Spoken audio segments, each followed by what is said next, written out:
The Mets are back. Yes! The Amazins! They had a 10-game homestand. I tell you, they started, I think that the day that will be the turning point of the Mets, July 23rd, Terry Collins sent out a lineup with John Marabeau Jr. and Eric Campbell, 4-5. Both were hitting around 170. Two Hall of Famers. Against Clayton Kershaw. So you can imagine how the crowd reacted to that.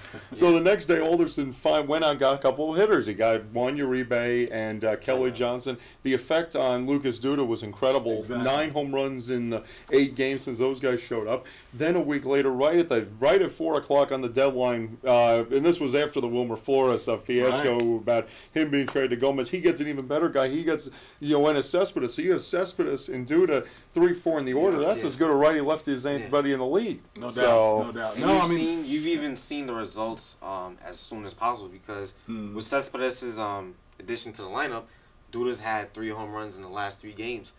Yeah, exactly. So he's being effective immediately. And the thing is, you needed somebody that you can put in that lineup to give them an offensive boost because the Mets lineup has been the bottom, especially offensively. They've been the bottom of the league this whole year, and it's like the weirdest balance when you might have a top 5 pitching rotation in the bullpen, but you have one of the worst offensive in the league. And when you have that kind of pitching around you with young pitching and that everybody being elite, you got to go for it. So I think that's what Sandy recognized, and he finally was able to get something done. I think people were concerned about Sandy not pulling the trigger. Exactly. I thought that we were going to get nothing after the Gomez. Nobody would believe it. Yeah. Nobody believed Sandy Alderson would actually go for it.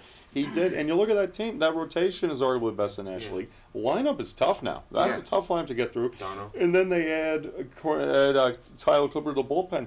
There's no weaknesses. I mean, this team, they should win the NL East. They should get by the underachieving. Don't get me too excited. Oh, I'm going to really get you excited. They should get by the underachieving Nationals, and then they're going to be a tough out in the playoffs. They really are. We got to give Sandy more credit because you look at the Gomez trade where they were going to give up Wilmer Flores and Zach Wheeler, who's rehabbing, who could come back next year and still be great.